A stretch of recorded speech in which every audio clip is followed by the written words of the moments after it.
Shoot my own video. But I don't know how to get started leh. I don't have the same kind of professional cameras like you.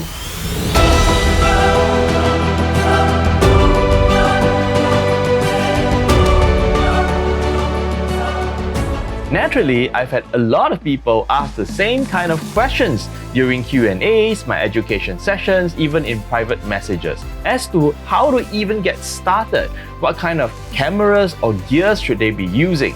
So today, I'm gonna make a short video with my personal recommendations how to get started gear-wise. Camera. A lot of people don't realize that you are already fondling an entry-level camera in your hands every single day.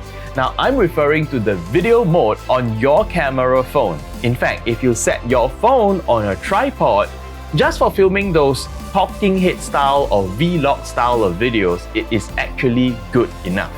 Additional tips. Now, good framing is always about the golden rule called rule of thirds. And if you want to add more depth to your shot, you want to have a foreground and a background. But hey, that's totally optional. Audio. A good picture creates attention, but it is good audio that carries the attention throughout. Please don't use the default microphone on your handphone. Now, at least you want to use a wireless headset and a microphone that comes with it. Or if you want to get a little better than that, then invest in something that vloggers use, for example, the Smart Mic Plus. Lighting. Never stand with your back towards an open window during daylight or with your back to a bright lamp at night, because cameras are always trained to favor the brighter spots in the picture, and everything else will be naturally darkened.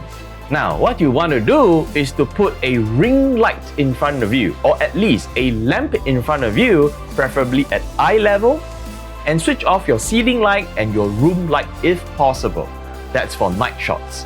And in the daytime, you want to sit with your face fully in front of your open window and your camera in front of you. Webinars. Now, if you somehow must present materials or slides during your video, then one of the things you can do is to record the entire session on Zoom. Now, I would additionally recommend that you use a good webcam for that purpose. For example, a Razer Kiyo that will boost your image quality and make your life easier.